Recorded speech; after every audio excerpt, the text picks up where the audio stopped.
So Andy, I want to start I guess the overarching theme tonight is, can people live a good life, a full life, when they have a brain disease? So I want to start with that really general question. Sure. Do you still live a good life? I was thinking about this when I heard about the theme of the evening, and I realized it's a lot like the glass being half empty or half full. It depends on what you call a full life. I don't have the kind of life I had when I was on the air every morning and invited to opening nights and that sorts of things, all kinds of lists and inclusivities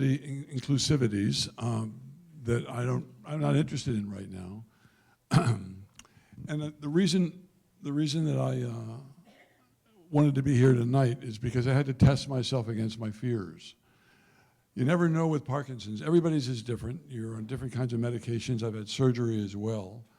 You don't know whether or not you're going to be able to function at any given moment. It's unpredictable. That's one of the reasons I moved to my farmhouse about a half an hour south of Collingwood. I really felt that there was so much in the city that was making demands on me, and I didn't know whether I could meet those demands from one day to the next. So the life is as full as I can make it, and sometimes it's not full, and that's all right too, because I'm doing a lot better than I would have without the surgery and without the kind of care I've gotten in Toronto. But how's that different from just aging?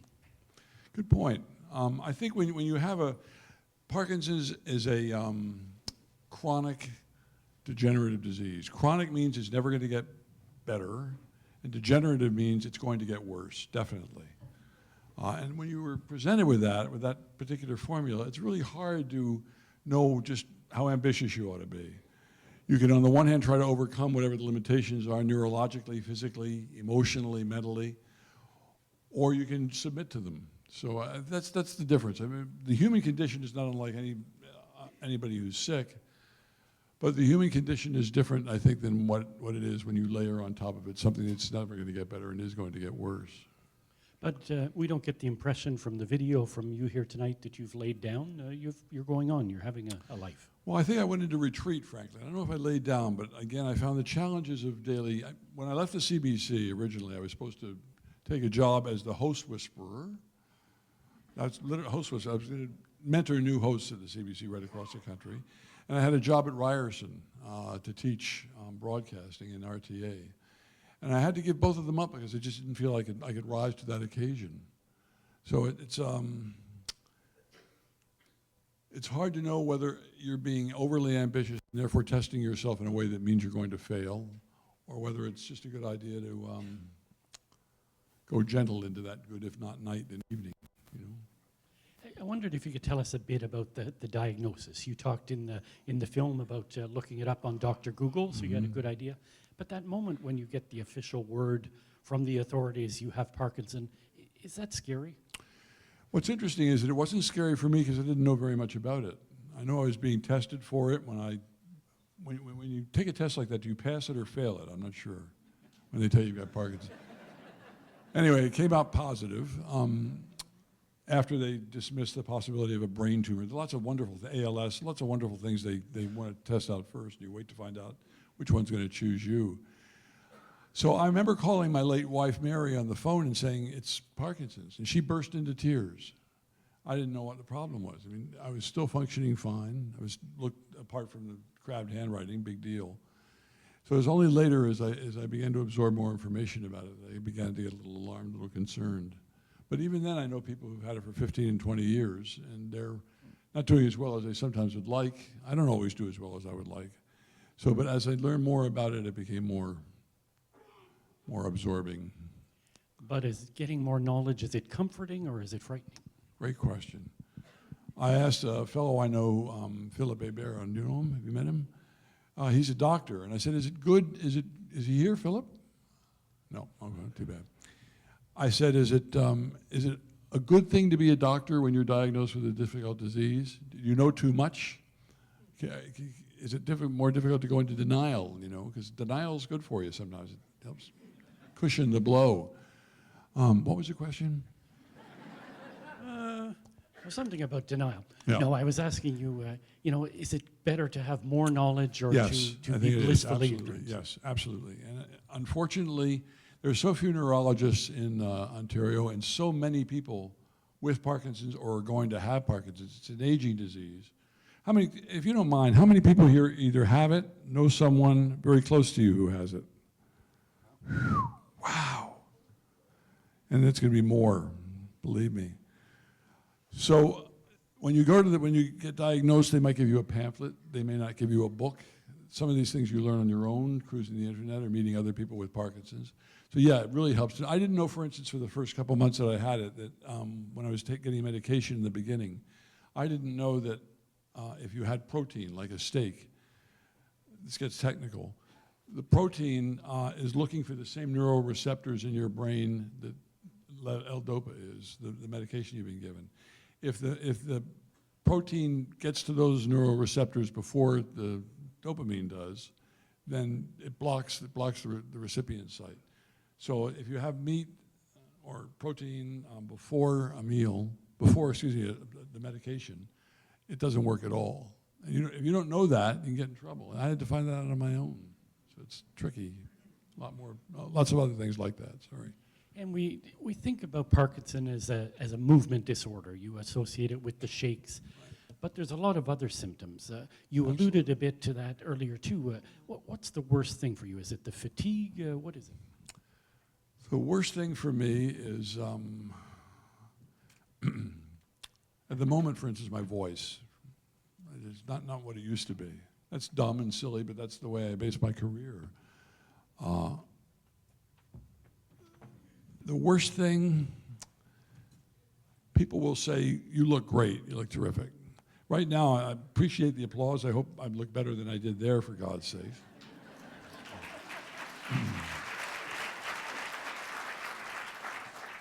Oh, thank you very much. I waved the Canadian flag next, get a real round. Sorry, manipulative.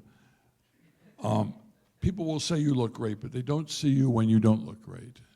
So you can go from high functioning. If you saw Michael J. Fox on television on The Good Wife, you don't see him the way he is when he's speaking or when he's talking, when he's walking around. He's very dyskinetic. Just explain something very quickly, if I could, André. What you see Michael J. Fox doing, what you saw me doing a little bit in that video, this sort of thing, that is not Parkinson's you're looking at. That's the reaction, side effect, of too much medication. So in the beginning, when your brain is producing all the dopamine you need, you're asymptomatic. As you have more dopamine, as you get less and less dopamine produced in your brain, you have to take more and more medication to replace that lost dopamine. And when you get to a certain point, the medication side effects are worse than the disease itself. And that's where I was when I got my surgery. And that's where Michael J. Fox is when you see him speak. This stuff, when I got in, it's not the way it looks. It's not that I'm vain and I don't want people to see me this way. It's that it feels awful. You just feel totally out of control. That's the worst for me. And again, what happens if you know how sick you can be, but you go out and people don't see that because you've got the medication, everything's working perfectly. It's great, what's the problem? What's complaining? I didn't know when my flight was, I was on one of 600 flights yesterday that was canceled to get from Florida. And when I couldn't make it, I said, I do something else, put someone else on, because I didn't want to show up incapable of being what I am right now. I'm functioning about 70 or 80% right now, but again, I don't want you to think that's Parkinson's. If everybody's going to have this and it's never going to get worse than this, what's the problem? Big deal. It's a bigger deal than this, believe me. And that's why I wanted you to see that film, because when you wake up in the morning, you haven't had any medication since the night before, all of the dopamine's drained out of your system, and you're there like a statue. You just can't hardly move. So, thanks. And you said that Parkinson is a social disease. What do you mean by that? Well, it's interesting. This is Brain Awareness Week. Are you aware of that? Brain Awareness Week. Parkinson's Awareness Month. I don't know how many people are aware of what your brain is. It's an organ in your body that when it malfunctions, reveals itself as a personality trait. Think about that, seriously. It could be, if you have Tourette's, you could bark, or you tick, etc. Or you may shout an obscenity out at an improper time, not because you're a person who no longer understands propriety, it's because you suffer from a disease which has an impact on that part of your brain which controls impulse. So you might walk down the street, you might see someone, you want to say something nasty to them, someone who did something bad. You don't do it because you know you don't pick a fight in the street if you know what you're doing.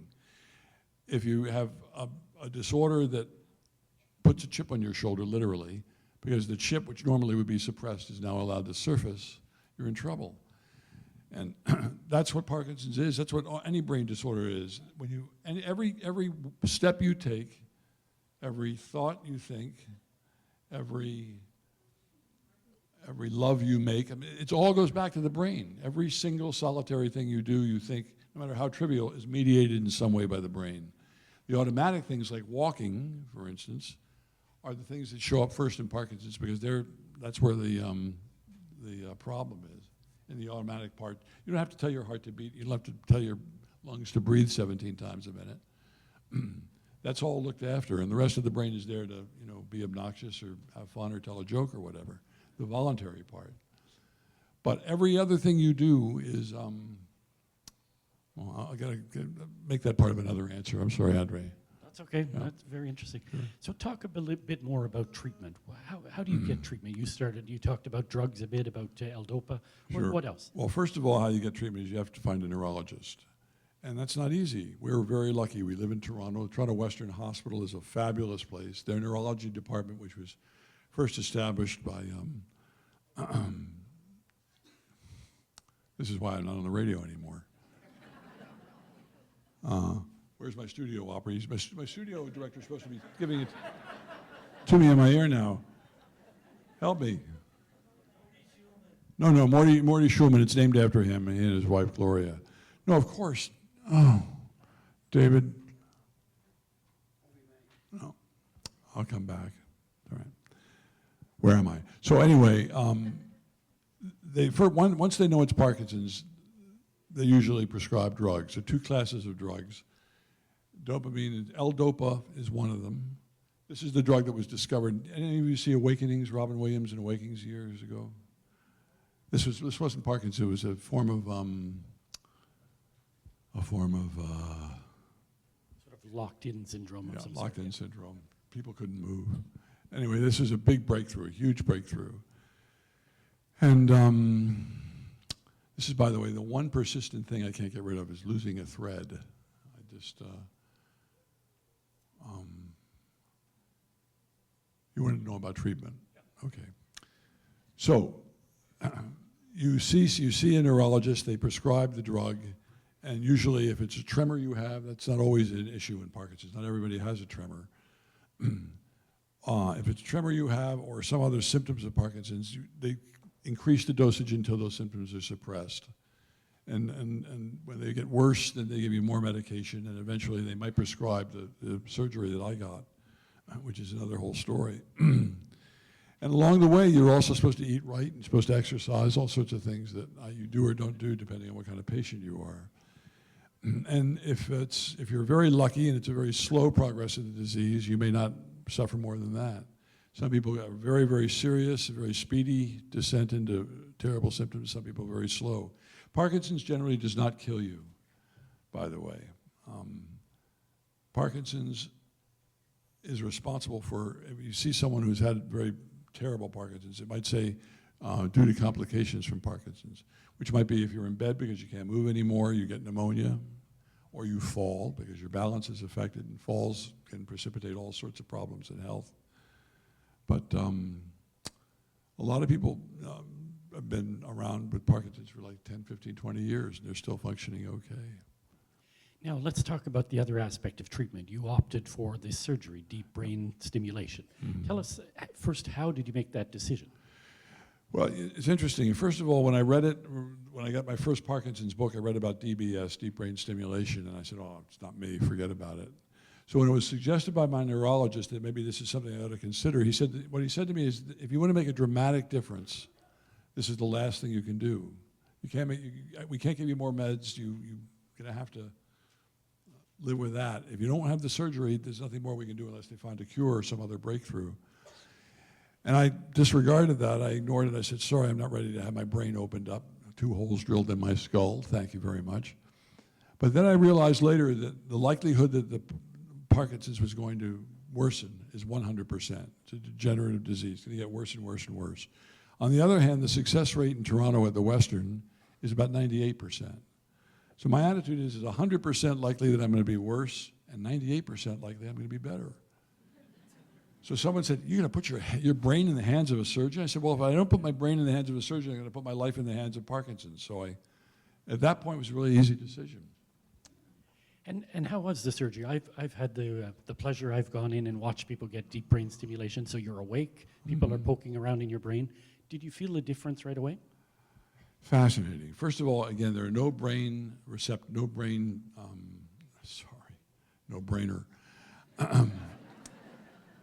You watch that phrase after a while, believe me. There are no pain receptors in your brain. What I thought was philosophically fascinating is the brain is capable of experiencing so many kinds of pain, psychic pain, loss, etc. But it doesn't feel physical pain. It's one part of your body that physical pain has no place in. So yeah, I was 6 hours of surgery at the Western. They drill 2 holes in your skull, which is an interesting experience. And then they insert this electrode. And they do it very precisely. They have a big frame on your head, and it's called stereotactic surgery. They're trying to triangulate the exact place in the brain where Parkinson's is a problem, and then start administering electricity. Not a lot of it, just a little bit. And if you're tremoring, you see it stop, just like that. As soon as they turn the power on, if it's in the right place, like that, stops. If you go on YouTube and put in deep brain stimulation, you'll see all sorts of examples. A guy hadn't been able to play the banjo in 20 years. He's a banjo player, by the way. It's the old joke, you know.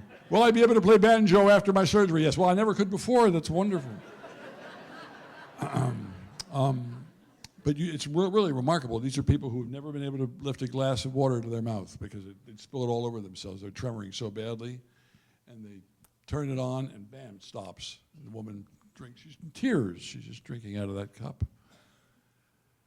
And then you go home the next day. I mean, brain surgery is as terrifying as it sounds, is not all that serious.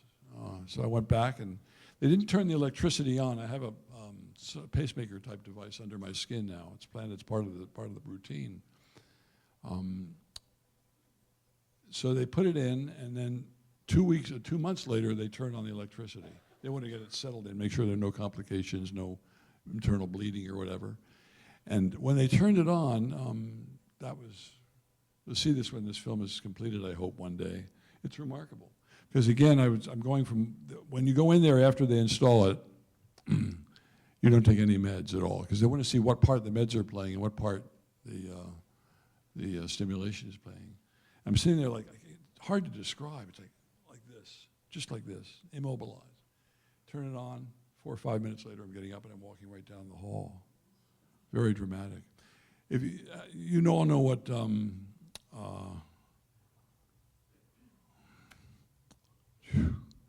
you all know, don't you?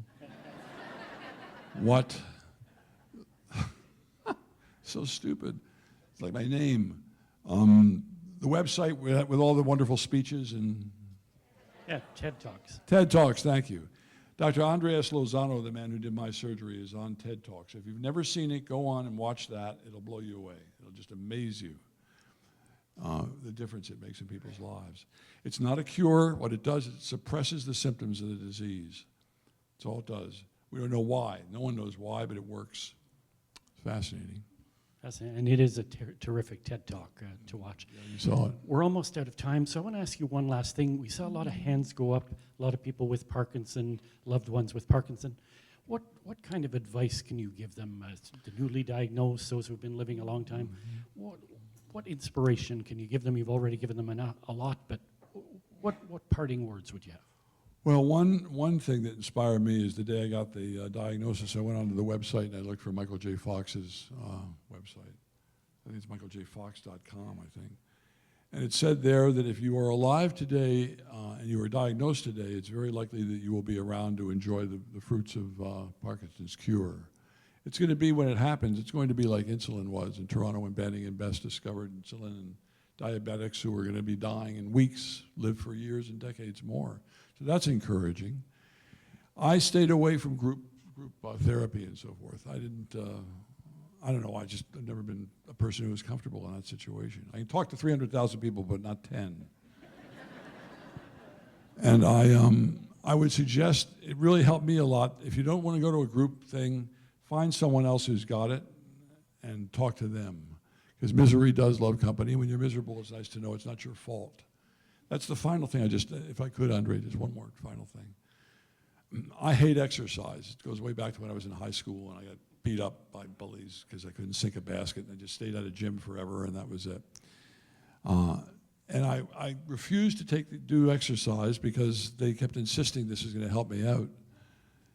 And I realized later, I was thinking, why wouldn't you do this? Why wouldn't you do the one thing people say can really make a difference? And I realized that when a disease is controlling your life, it's running virtually every part of your life, what you eat, when you sleep, where you go, what you do, can you work, can you not?